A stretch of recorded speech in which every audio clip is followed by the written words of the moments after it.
Hi hello ಹಾಲ್ ಎಲ್ಲರೂ ಹೇಗಿದ್ದೀರಾ? I hope ಎಲ್ಲರೂ ಚೆನ್ನಾಗಿದ್ದೀರಾ ಅಂತ ಭಾವಿಸ್ತೀನಿ.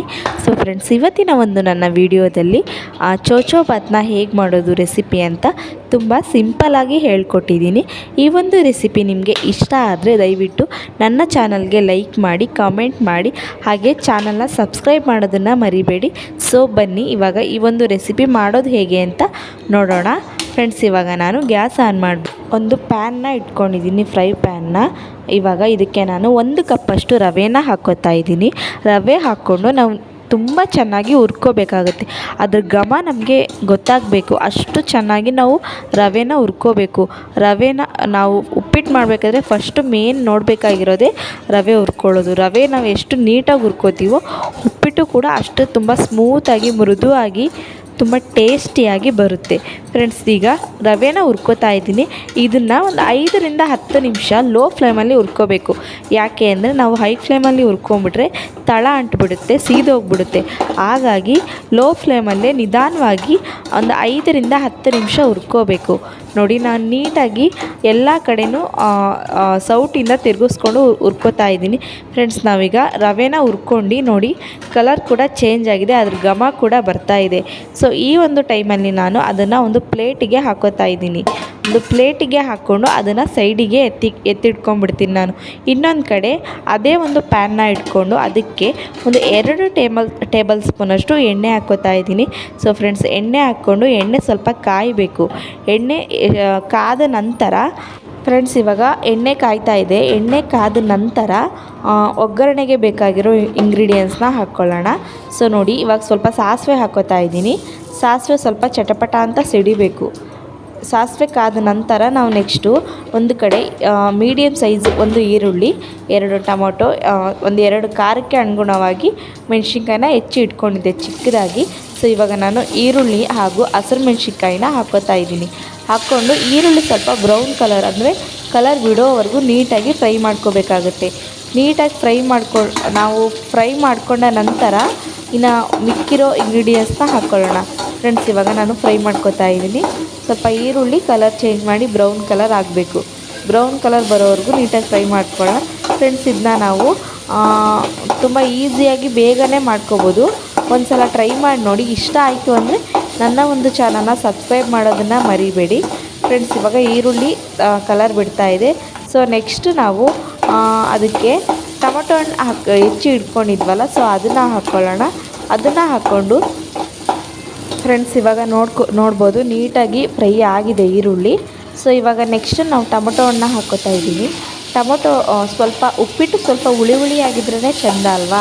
ಸೊ ಹಾಗಾಗಿ ನಿಮಗೆ ಯಾವ ಥರ ಇಷ್ಟನೋ ಆ ಥರನೇ ನೀವು ಇಂಗ್ರೀಡಿಯೆಂಟ್ಸ್ನ ಹೆಚ್ಚು ಕಮ್ಮಿ ಮಾಡ್ಕೋಬೋದು. ನಾನು ಟೊಮೊಟೊ ಸ್ವಲ್ಪ ಜಾಸ್ತಿ ಹಾಕಿ ಮಾಡ್ಕೋತಾ ಇದ್ದೀನಿ. ನಿಮಗೆ ಕಮ್ಮಿ ಬೇಕು ಅಂದರೆ ನೀವು ಕಮ್ಮಿ ಹಾಕ್ಕೋಬೋದು. ಸೊ ನೆಕ್ಸ್ಟು ಟೊಮೊಟೊ ಫ್ರೈ ಆಗೋದಕ್ಕೋಸ್ಕರ ಚಿಟಿಕೆಯಷ್ಟು ಅರಿಶಿಣ ಹಾಗೆ ರುಚಿಗೆ ತಕ್ಕಷ್ಟು ಉಪ್ಪನ್ನು ಹಾಕ್ಕೊಂಡು ನಾನು ಫ್ರೈ ಮಾಡ್ಕೋತೀನಿ. ಉಪ್ಪು ಹಾಕೋದ್ರಿಂದ ಬೇಗ ಬೇಯುತ್ತೆ. ಟೊಮೊಟೊ ಆಗಲಿ ಈರುಳ್ಳಿ ಆಗಲಿ ಬೇಗ ಆಗುತ್ತೆ ಅನ್ನೋ ಕಾರಣಕ್ಕೆ ಉಪ್ಪನ್ನ ಈ ಟೈಮಲ್ಲಿ ಉಪ್ಪು ಹಾಕ್ಕೊಳ್ಳೋದು. ನೀವು ನಿಮ್ಮ ರುಚಿಗೆ ನೋಡಿಕೊಂಡು ಎಷ್ಟು ಬೇಕೋ ಅಷ್ಟು ಹಾಕ್ಕೊಳ್ಳಿ. ಸೊ ನಾನು ಉಪ್ಪನ್ನ ಹಾಕ್ಕೊಂಡು ಸ್ವಲ್ಪ ಮಿಕ್ಸ್ ಮಾಡಿಕೊಂಡು ಒಂದು ಪ್ಲೇಟ್ನ ಮುಚ್ಚಿ ಇಟ್ಟಿದ್ದೆ. ಇವಾಗ ಅದು ಸ್ವಲ್ಪ ಫ್ರೈ ಆಗಿದೆ, ನೋಡ್ಬೋದು ನೀವು. ಇದಕ್ಕೆ ನಾನು 1 ಕಪ್ಪಷ್ಟು ರವೆನ ತೊಗೊಂಡಿದ್ದೆ. ಆ 1 ಕಪ್ ರವೆಗೆ 3 ಕಪ್ಪಷ್ಟು ನೀರನ್ನು ನಾನು ಇನ್ನೊಂದು ಸೈಡಲ್ಲಿ ಕಾಯೋದಕ್ಕೆ ಇಟ್ಕೊಂಡಿದ್ದೆ. ಸೊ ಇವಾಗ ಆ ಒಂದು ನೀರನ್ನು ಹಾಕ್ಕೋತಾ ಇದ್ದೀನಿ. ನಾವು ನೀರನ್ನು ಕಾಯಿಸಿ ಹಾಕೋದ್ರಿಂದ ತುಂಬ ಬೇಗ ಆಗುತ್ತೆ, ಟೈಮ್ ಸೇವ್ ಆಗುತ್ತೆ ಅನ್ನೋ ಒಂದು ಕಾರಣಕ್ಕೆ ನಾನು ನೀರನ್ನು ಇನ್ನೊಂದು ಕಡೆ ಬಿಸಿ ಮಾಡೋದಕ್ಕೆ ಇಟ್ಕೊಂಡಿದ್ದೆ. ಇವಾಗ ನೀರನ್ನ ಹಾಕ್ಕೊಂಡು ಸ್ವಲ್ಪ ಮಿಕ್ಸ್ ಮಾಡಿಕೊಂಡು ಒಂದು ಪ್ಲೇಟ್ನ ಮುಚ್ಚಿ ಇಡ್ತೀನಿ. ಅದು ಸ್ವಲ್ಪ ಕುದಿ ಬರೋವರೆಗೂ ಕೂಡ ಒಂದು 5ರಿಂದ 10 ನಿಮಿಷ ಬೇಕು ಕುದಿ ಬರೋದಕ್ಕೋಸ್ಕರ. ಯಾಕೆಂದರೆ ಬಿಸಿ ನೀರು ಹಾಕಿರ್ತೀವಿ, ತುಂಬ ಬೇಗನೆ ಆಗುತ್ತೆ. ಸೊ ಇವಾಗ ನೋಡ್ಬೋದು ನೀವು, ಒಂದು ಲಿಡ್ನ ಮುಚ್ಚಿ ಇಟ್ಟಿದ್ದೆ 5ರಿಂದ 10 ನಿಮಿಷ ನಾನು. ಇವಾಗ ನೀಟಾಗಿ ಕುದೀತಾ ಇದೆ ಅದು. ಈ ಒಂದು ಟೈಮಲ್ಲಿ ನಾವು ರವೆನ ಏನು ಇಟ್ಕೊಂಡಿದ್ವೋ ಹುರ್ಕೊಂಡು ಆ ಒಂದು ರವೆನ ಹಾಕ್ಕೋಬೇಕಾಗುತ್ತೆ. ನಾನಿಲ್ಲಿ 1 ಕಪ್ಪು ರವೆಗೆ 3 ಕಪ್ ನೀರನ್ನ ಹಾಕ್ಕೊಂಡಿದ್ದೀನಿ. ಹದ ಕರೆಕ್ಟಾಗಿ ಬರುತ್ತೆ. ತುಂಬ ಉದುರುದ್ರಾಗೂ ಒಂದ್ಸಲ, ತುಂಬ ಸಾಫ್ಟಾಗಿ ಕೂಡ, ತುಂಬ ನೀರಾಗಿ ಕೂಡ ಬರಲ್ಲ. ಕರೆಕ್ಟಾಗಿ ನಾವು ಹೋಟೆಲ್ ಸ್ಟೈಲಲ್ಲೆಲ್ಲ ಹೇಗೆ ಮಾಡ್ತೀವಿ ನೋಡಿ, ಆ ಒಂದು ಟೈಪಲ್ಲಿ ಬರುತ್ತೆ. ಒಮ್ಮೆ ನೀವು ಟ್ರೈ ಮಾಡಿ ನೋಡಿ. ಇವಾಗ ನೋಡಿ ರವೆ ಹಾಕ್ಕೊಂಡು ನೀಟಾಗಿ ಮಿಕ್ಸ್ ಮಾಡ್ಕೋತಾ ಇದ್ದೀನಿ. ಈಗ ಮಿಕ್ಸ್ ಮಾಡಿಕೊಂಡು ಇದಕ್ಕೆ ಒಂದು ಲಿಡ್ನ ಕ್ಲೋಸ್ ಮಾಡಿ ಇಡೋಣ. ಇನ್ನೊಂದು ಕಡೆ ನಾನು ಕೇಸರಿ ಬಾತ್ ಮಾಡೋದು ಹೇಗೆ ಅಂತ ತೋರಿಸ್ತೀನಿ. ಇಲ್ಲಿ ನಾನು ಮುಕ್ಕಾಲು ಕಪ್ಪಷ್ಟು ರವೆಗೆ ಒಂದು ಕಾಲು ಕಪ್ಪಷ್ಟು ನೀರನ್ನು ಇಟ್ಕೊಂಡಿದ್ದೆ ಬಿಸಿ ಮಾಡೋದಕ್ಕೋಸ್ಕರ. ಆ ಒಂದು ನೀರಿಗೆ ನಾನೀಗ ರವೆನ ಹಾಕ್ಕೋತಾ ಇದ್ದೀನಿ. ಫ್ರೆಂಡ್ಸ್, ಈ ರವೆ ನಾನು ಮುಂಚೆನೇ ಸ್ವಲ್ಪ ತುಪ್ಪ ಹಾಕಿಬಿಟ್ಟು ಫ್ರೈ ಮಾಡಿ ಇಟ್ಕೊಂಡಿದ್ದೆ, ಹುರ್ಕೊಂಡ್ಬಿಟ್ಟು. ಸೊ ಇವಾಗ ಅದೊಂದು ತೋರಿಸಿಲ್ಲ ನಾನು, ಮಿಸ್ ಆಯಿತು ಕ್ಲಿಪ್ಪು. ಸೊ ಇವಾಗ ರವೆನ ಹಾಕ್ಕೊಂಡು ನೀಟಾಗಿ ಮಿಕ್ಸ್ ಮಾಡಿಕೊಂಡು ಅದಕ್ಕೆ ಒಂದು ಚಿಟಿಕೆಯಷ್ಟು ಅರಿಶಿನ ಪುಡಿ ಹಾಕ್ತಾಯಿದ್ದೀನಿ. ಯಾಕೆಂದರೆ ಇಲ್ಲಿ ನಾನು ಫುಡ್ ಕಲರ್ ಯೂಸ್ ಮಾಡ್ತಾಯಿಲ್ಲ, ಸೊ ಹಾಗಾಗಿ ಅರಿಶಿಣ ಪುಡಿನ ಹಾಕ್ಕೋತಾ ಇದ್ದೀನಿ.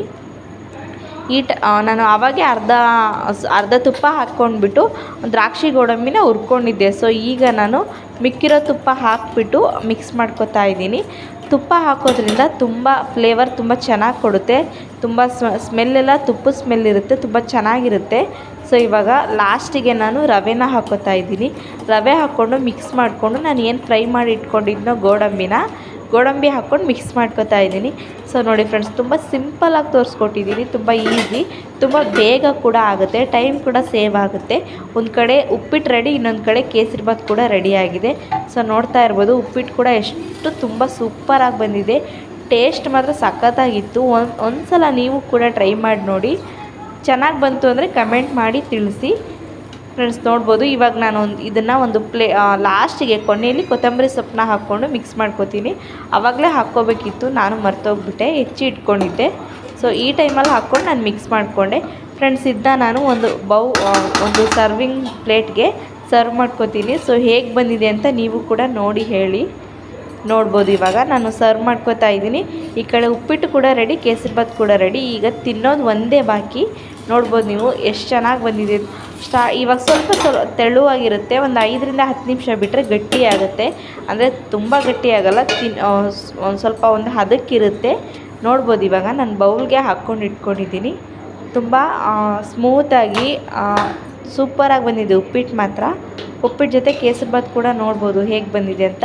ತುಂಬ ಬಿಸಿ ಇತ್ತು, ಬೌಲ್ನ ಇಟ್ಕೊಳ್ಳೋಕ್ಕಾಗ್ತಾ ಇರಲಿಲ್ಲ. ಸೊ ಆದರೂ ನಿಮಗೆ ತೋರಿಸ್ಬೇಕು ಅನ್ನೋ ಕಾರಣಕ್ಕೆ ಸರ್ವ್ ಮಾಡ್ಕೊತಾ ಇದ್ದೀನಿ. ತುಂಬ ಬೇಗ ಹೊಟ್ಟೆ ಕೂಡ ಹಸಿತಾ ಇತ್ತು, ಬೇಗ ತಿನ್ನಬೇಕು ಅಂತ ಸರ್ವ್ ಮಾಡಿಕೊಂಡೆ.